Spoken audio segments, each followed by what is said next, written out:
Whenever Beijing signals potential restrictions on rare earth element exports, governments across the globe pay immediate attention. This isn't merely another trade negotiation tactic. It represents something far more consequential, a demonstration of leverage that touches the foundation of modern industrial civilization. These materials aren't simply minerals extracted from beneath the Earth's surface. They constitute the invisible architecture supporting electric vehicle production, renewable energy infrastructure, consumer electronics, and advanced military hardware. Remove access to these elements, and contemporary manufacturing grinds to a halt. Over multiple decades, China has systematically constructed a processing and refining network so sophisticated and comprehensive that no competing nation possesses anything remotely comparable. Manufacturing facilities worldwide, from automotive plants to electronics assembly lines, depend entirely on this supply chain to maintain operations. A single policy adjustment in Beijing can trigger immediate disruptions across global energy and technology markets, sending prices soaring and production schedules into chaos.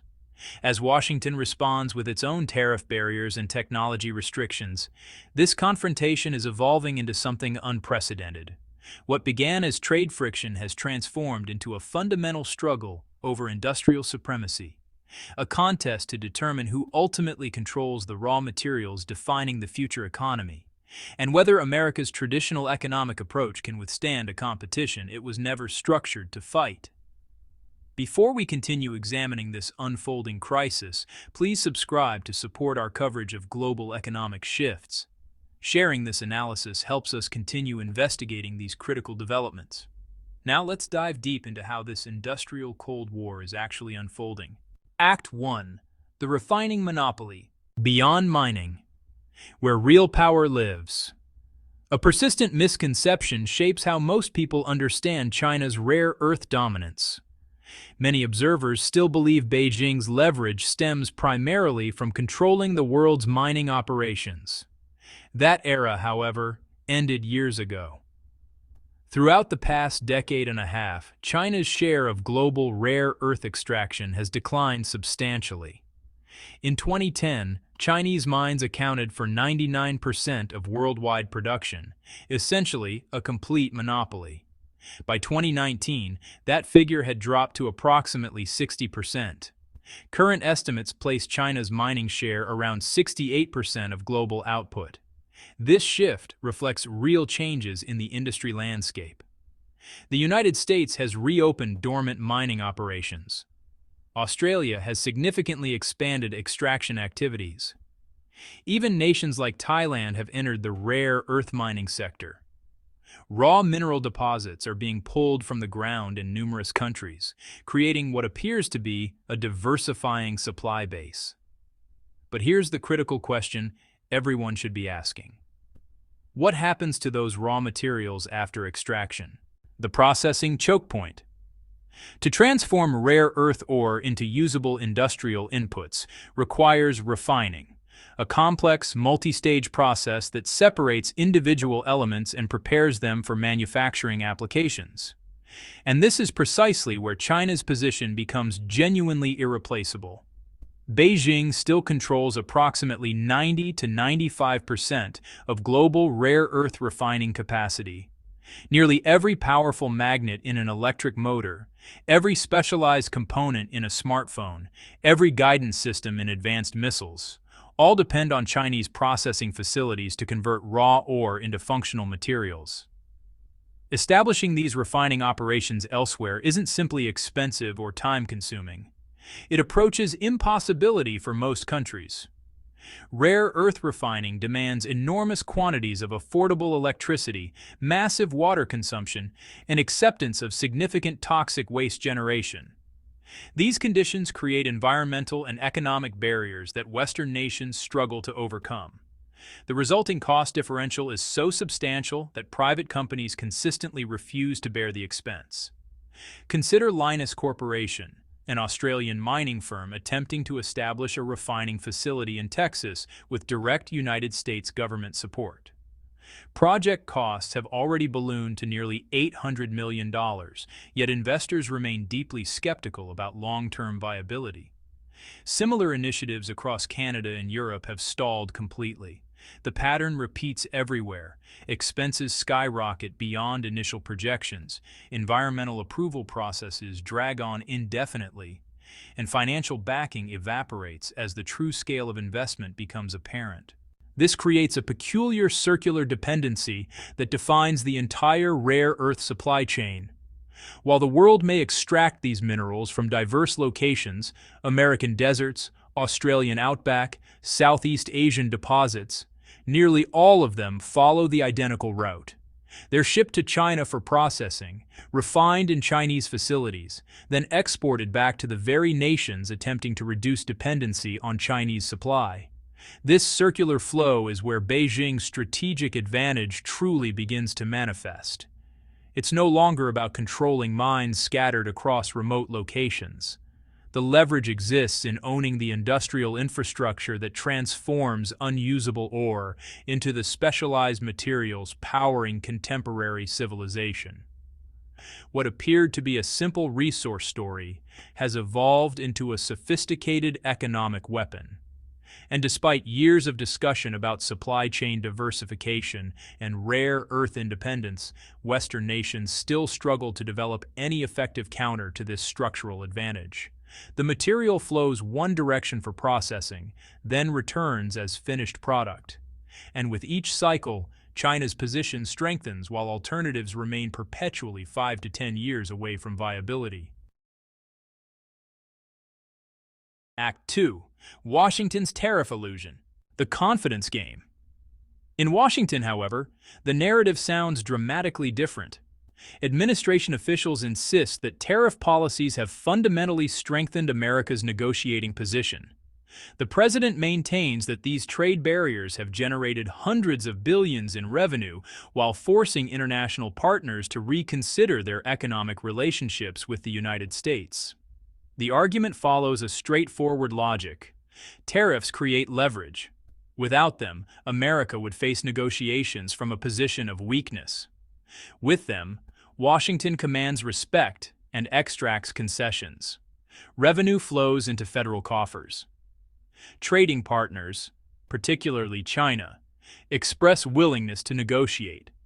The system appears to be working exactly as designed. But this confident exterior masks a deteriorating reality on the ground. Washington's trade confrontation has reached a stage where nearly every policy move generates unintended negative consequences. Trump's economic team faces an impossible dilemma. They can maintain tariffs on Chinese imports and watch consumer prices climb across multiple sectors, or they can subsidize domestic rare earth refining operations and dramatically deepen federal budget deficits. Both paths, honestly, carry substantial costs. Both create different forms of economic pain. And while policymakers debate these alternatives in conference rooms and congressional hearings, Beijing has already executed its countermove. The response didn't come through dramatic announcements or threats. It arrived quietly through administrative adjustments that most news outlets barely covered. Officially, China's new rare earth export restrictions haven't even taken effect yet. The formal policy changes are still under review, subject to bureaucratic processes that could take months to finalize. Yet the impact is already unmistakably visible in trade data. In just 1 month, rare earth exports from China declined from approximately 7,300 metric tons in August to roughly 6,500 tons in September, a reduction exceeding 10%. Industry analysts widely believe this drop came almost entirely from shipments destined for the United States. Beijing's message couldn't be clearer. Loud threats and dramatic policy announcements aren't necessary to inflict economic pressure. A quiet slowdown in processing capacity, a subtle adjustment in export licensing timelines, minor administrative delays. These modest changes send shockwaves through American supply chains with devastating effectiveness. Every metric ton of missing rare earth material translates to tangible industrial consequences. Semiconductor fabrication facilities face input shortages that delay chip production. Electric vehicle assembly lines slow as specialized magnet supplies dwindle. Aerospace manufacturers see lead times extend as component availability becomes uncertain. These are precisely the industries the administration promised to protect and strengthen through its trade policies.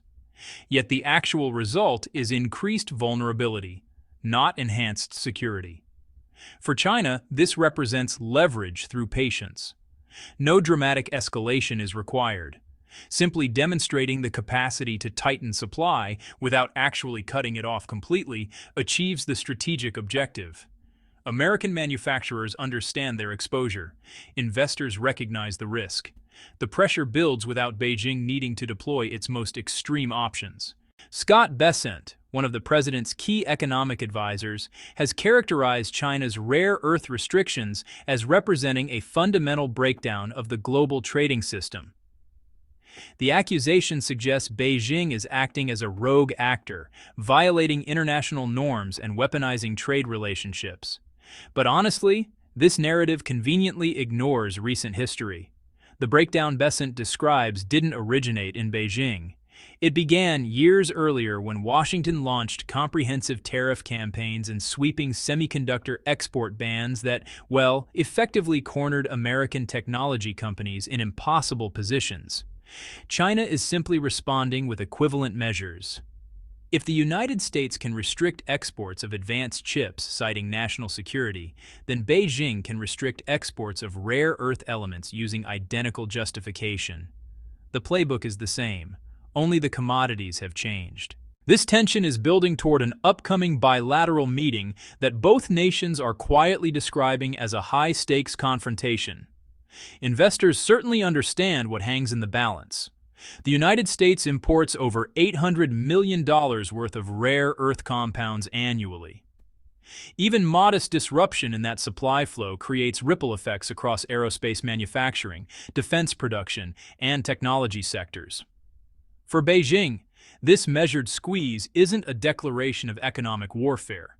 It's a calibrated test, a demonstration of how fragile America's industrial foundation has become after decades of offshoring production and prioritizing financial services over manufacturing capacity. While the United States scrambles to identify alternative suppliers and accelerate domestic refining projects, time itself becomes a weapon. Every month of constrained supply deepens American dependence, raises costs, and strengthens China's negotiating position for whatever discussions lie ahead. And that's when the real consequences begin cascading through the economy. Act 3, the full cutoff scenario. The invisible foundation. If China were to fully restrict rare earth exports to the United States, the economic shock would reverberate through virtually every corner of American industrial activity.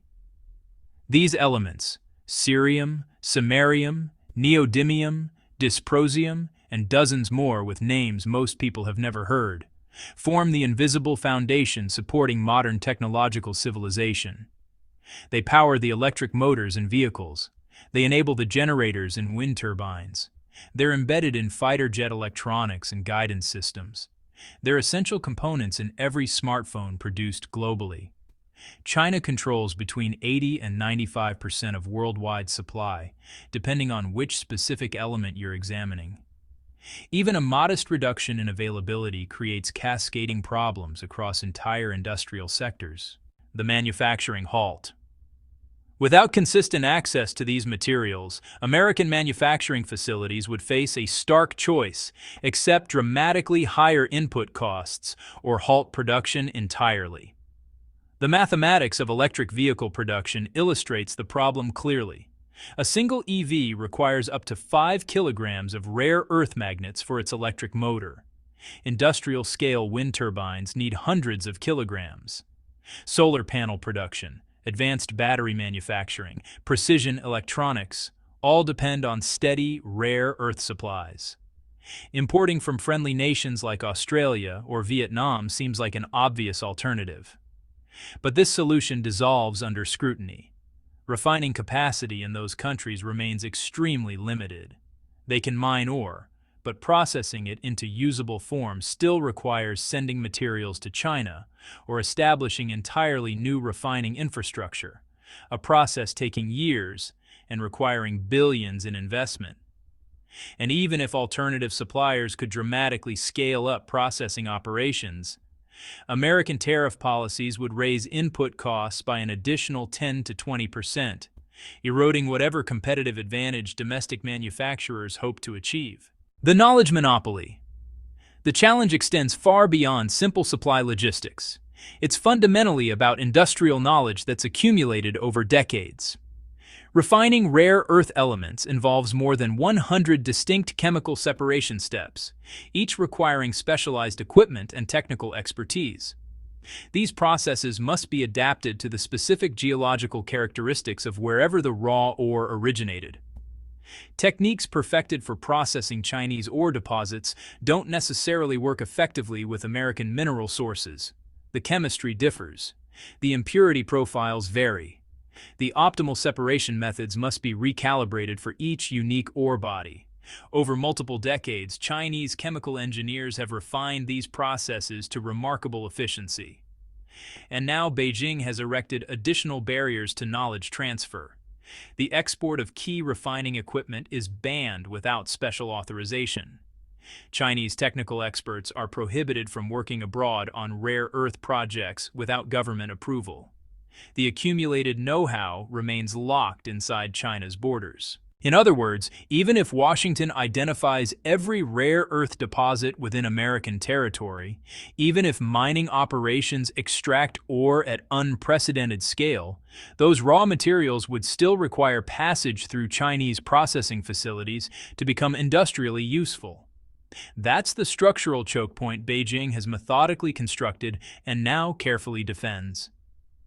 As American policymakers discuss decoupling from Chinese supply chains, they're discovering that the global economy is welded together far more tightly than political rhetoric acknowledges. You cannot simply declare independence from a supply chain that took 40 years to build. The physical infrastructure, technical knowledge, and economic relationships cannot be replicated quickly, regardless of how much money or political will gets directed toward the problem. With every new export restriction from Beijing, pressure builds inside America's clean energy sectors and technology industries. Production costs rise, project timelines extend, competitive disadvantage accumulates, and the next major economic shock moves closer to inevitability. Washington is currently betting on new mining initiatives to close this supply gap. Approximately 22 rare earth projects worldwide, concentrated primarily in the United States, Canada, and Australia, aim to reach operational status by 2030. Government officials point to this pipeline as evidence that alternative supply chains are emerging. But industry analysts warn that few of these projects will actually reach full-scale production. Financing remains uncertain as investors calculate the real costs of competing against subsidized Chinese operations. Construction expenses keep rising beyond initial projections. Environmental approval processes create years of delay. And crucially, China retains the ability to undercut prices whenever it chooses, making long-term profitability extremely uncertain for any competitor. Each new project looks promising in press releases and government announcements, yet none can realistically challenge Beijing's refining dominance for at least another decade. And as those target dates continue sliding further into the future, another crisis is already intensifying in the semiconductor sector. Act 4. The Chip War Convergence, from 11 minutes and 30 seconds to 14 minutes and 45 seconds. While Washington grapples with rare earth supply vulnerabilities, an adjacent technological battlefront is heating up dramatically. The semiconductor restrictions that were supposed to contain China's artificial intelligence capabilities have backfired in ways few policy architects anticipated. Nvidia, once the dominant supplier of AI processing chips to Chinese technology firms, finds itself effectively locked out of what was recently the world's fastest-growing market for its products. CEO Jensen Huang has publicly acknowledged that the company now assumes zero market share in China. a stunning reversal for a firm that previously commanded 95% of the Chinese AI chip market. Huang has made no attempt to hide his frustration with the policy decisions that created this situation. He's stated bluntly that he cannot imagine any rational policymaker believing it's strategically advantageous for American companies to be completely excluded from one of the planet's largest technology markets. The implemented restrictions caused the United States to forfeit an enormous commercial opportunity entirely. In every financial forecast Nvidia provides to shareholders, Chinese revenue is calculated at zero. If any market access materializes, which Huang hopes will eventually happen, it would represent pure upside to current projections. But the base assumption is complete exclusion from China's massive and vibrant technology ecosystem, which Huang characterizes as a significant strategic mistake for the United States. Meanwhile, China isn't sitting idle waiting for American export restrictions to lift. Beijing has dramatically accelerated domestic semiconductor development, with Huawei emerging as the centerpiece of this technological push. In 2025, Huawei produced approximately 300,000 units of its Ascend 910 AI processors, chips designed specifically to replace the Nvidia products that American export controls have made unavailable. Production targets for next year call for doubling that output to 600,000 units. By 2026, mass manufacturing is expected to reach millions of chips annually. Every processor Huawei sells inside China strengthens the domestic innovation ecosystem. Local AI developers, cloud computing providers, and technology companies build their systems around these Chinese-designed chips rather than American alternatives. And every export restriction from Washington pushes Chinese firms to rely less on United States technology, creating a self-reinforcing cycle of technological separation. Adding further pressure, Beijing is preparing new export licensing regulations that could fundamentally reshape global chip trade flows. Major semiconductor manufacturers, including Taiwan's TSMC, South Korea's SK Hynix, and Samsung, may soon require Chinese government approval before selling advanced processors to American customers. This represents a major vulnerability for the entire Western technology sector. TSMC, the world's leading contract chip manufacturer, produces the vast majority of cutting-edge semiconductors for American tech giants. But TSMC itself depends on rare earth materials and specialized processing equipment that originates from or passes through China's industrial system. The circular trap. This circular dependency keeps American strategic planners awake at night. The United States possesses world-class semiconductor design capabilities. American engineers create the most advanced chip architectures.